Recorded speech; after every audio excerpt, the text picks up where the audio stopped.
12-hour shifts now, right? But I'm gonna do a 10-hour shift today, though. But check this out, man. I'm tired of people sending in comments asking me about my big homie, Too Pretty Kenny from Corner Pocket. Check this out. You want anything about Too Pretty Kenny? Buy his book, man. Go on Amazon and order his book. The man ain't lied. He was in the garage, Corner Pocket started. Was he a beast in the streets? He wasn't no lie seller, no buddy, but he was a Corner Pocket crip. He never backed down from a squabble. He gonna stay down for the squabble. And that's what people need to understand, man. Everybody ain't cut from the same cloth, and everybody didn't walk the same mile in everybody's shoes. You understand what I'm saying? Like the prison story I gave y'all this morning. Tap in here, man. Somebody gonna buy me lunch today too, man, because I'm highly offended at some bullshit that motherfuckers is trying to rile up. I'm not with controversy in YouTube. You understand what I'm saying? Too Pretty Kenny been knowing me since I was 13 or 14. Every time I walked on that street to go see my homeboy Boss, man, that was one of my childhood road dogs. It'd be a gang of bitches and Too Pretty Kenny Jordan. It wasn't his sisters, and I ain't calling the sisters no bitches. Too Pretty Kenny had a gang of hoes at his house chasing him. I ain't calling the sisters no hoes, but that's how we talk. But check this out, man. Let me tell y'all about one time when I first went to prison, and we did a layover. We wouldn't pick somebody up at CRC, but some type of way, and we ended up staying at CRC. This little Hispanic dude, he walking hard in the motherfucker, right? But the CRC had a place they called a hotel where all the dorms was at. And dorm 5 was like orientation, so they cleared it out for we can be up in there. You can just come through the back doors. Southern Hispanics come through that back door late at night. First murder I seen in the pen, 1980. They killed the Hispanic dude. He went out on that gurney, man, laid out. So don't never think you have to be on a level 4 to see some funk. You can get that funk on the level 2 yard, level 1 yard back in the day.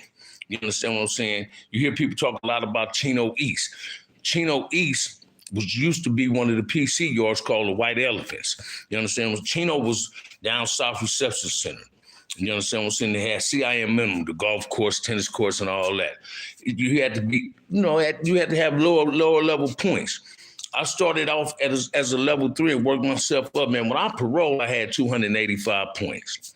So if I was to go back to prison, my points won't start over. I'm going to still have like 200, 300 some motherfucking points. Because I was always with the business. I went in prison gang banging. I went in there trying to impress my big homies. Because I didn't want to, if it was a blemish on them, if it was a blemish on me, it'd be a blemish on them. And I didn't want that to happen. You understand? I didn't want Marcellus, Sumar, Ant, them, Scurry, Tabori, them, TS, and them looking at me in a fucked up light. You understand? Big Bam, them, Verta Swine, them. You understand what I'm saying? Them is dudes that I respect, and Big Puff and Make Gangster that's still been damn, right? I conducted myself like a Scurry, which is soldier. That's my Swahili name, Little Scurry. Young Keyway soldier. You understand what I'm saying? Prison is not meant for everybody, and everybody ain't built for prison. You got some dudes that go in there, gonna stay down for their crown. You got some dudes just gonna go in there and do their time and pray every day that they don't get caught up in a ride. I know dudes that been doing time, man, and they never got caught on a ride because God blessed them enough to not let their building be out there that day. God blessed them enough with gracefulness for they won't have to come out their cell and deal with the repercussions. But you get a lot of dudes get on these podcasts and they speak on shit that they never was a participant in. You understand what I'm saying? They wasn't for that bullshit in prison because that drama came to anybody that was for it. You understand what I'm saying? I'm in the conference room, man. Somebody got to buy their boy lunch, man. Somebody bought me a meatball Subway sandwich. Dollar sign your boy, man. Cash App your boy and buy me a meatball sandwich from Subway tonight. Cash App, dollar sign, OG Band 131. I appreciate it. Any one of my fans out there, YouTube people out there, yeah, I'm at you for a lunch tonight, man. You understand what I'm saying? But listen to me, man. We got to start understanding. And when it was Crip business in the pen, when it came to another race doing something to a Crip in prison, it becomes black business, not just Crip business. Something happened to a Damu by another race, it's not just Damu business. It's black business. And we got to conduct ourselves in the fashion as brothers. Understand? Did we have a whole lot of bullshit going on? Hell yeah, we did. You had a whole lot of motherfuckers that wouldn't that was looking for ways out of making excuses for staying down. That's why so much separationism up in there right now. Everybody's separated, tribalism up in the penitentiary now. Because you hear these motherfuckers say motherfuckers got cut on them, but when they go to prison, they fall up under these structures. CCO no longer exists. We stepped it back. But when CCO had a constitution, we was active. CCO law was the Crip law. I'm not taking nothing from no other Crip organization in prison, but CCO brought a whole lot of noise to motherfuckers. The Crip collective itself, not just CCO, the Crip Nation brought the noise. You didn't have to be up under paperwork to bring noise. You understand what I'm saying? But the cold part about Trip On, when you hear people say all these CCOs was this, CCOs was that, the same motherfuckers that were saying we was this was speaking Swahili, breeding black literature. So what the fuck do that make them? You feel me? Well, listen to me, God's show. Chino East in the early 80s. They opened it up in 1983 and tried to make it a mainline prison. Mainline was there for about a year. Then they made it a violation spot. But CIM East used to be called the White Elephants. It was a PC joint. You understand what I'm saying? That was a PC joint until they made it for all violators. They tried to make it a main line for level 3s. And they couldn't, they only let them live there for like a year. A lot of people left Tracy and went there. I was trying to get there and couldn't get there because it was shut down within a year. Then they made it only for violators. But it used to be called the White Elephants. Tracy had PC, East and West Hall used to be PC in the late 70s, early 80s. O-Wing, Y-Wing, whatever wing was in Soledad, that was S&Y. You understand what I'm saying? CMC was a dropout for Mexican mafias. You understand what I'm saying? That's why Southerners never went to CMC unless they had a 90-day out. You understand what I'm saying? To see the site before they go to the board. That's why Southerners couldn't go to CMC because it was a dropout facility and a low-key PC facility. You understand what I'm saying? Vacaville was the same way. You understand? We didn't have a whole like SY yards like they got now. But trust and believe. Anybody ever been doing, I had a C0 number, bruh. C0083. Listen to what I'm telling you, man.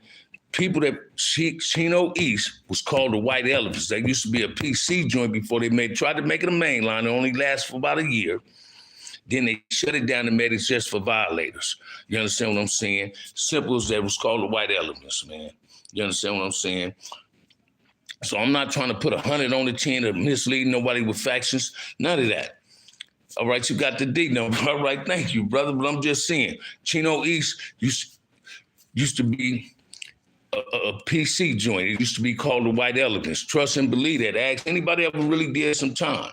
CIM East used to be called the White Elephants, a PC joint. You feel what I'm saying? Then they made it a main line only for a year. In 83, beginning of 84, they made it a violator, only for violators. Chino Central was our reception center, only from down south. Then they made Donovan a reception center. They started sending to all these other prisons, but that was our only reception center used to be Chino. Vacaville was up north reception center. You understand what I'm saying? It was the only reception centers when I first went to prison was Vacaville and Chino. You understand what I'm saying? And you trust and believe, man. We didn't have no other choice. If you was a level 3, you ain't had no other choice but to go up north. If you was a level 2, you had actually going to CRC, Chino, or something like that. But when you was a level 3 or a level 4 coming from Chino, you was going up north, starting from Tracy to Soledad. Tracy and Soledad was the only level 3s, and the only prisons was Folsom and San Quentin. You understand what I'm saying? It was a whole lot of drama. I ain't got a whole lot of time, man. I got to really clock in 3.5 minutes, right? So y'all do what you got to do. I'm finna clock in, start my job. Watch this Frisco and Arizona gang. You understand what I'm saying?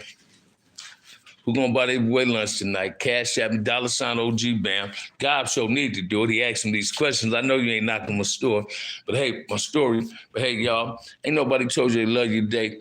OG Bam love you, man. Y'all hit that like and subscribe button, support the channel. I'll be at y'all tomorrow for 12 o'clock before I go to work with a cool prison story.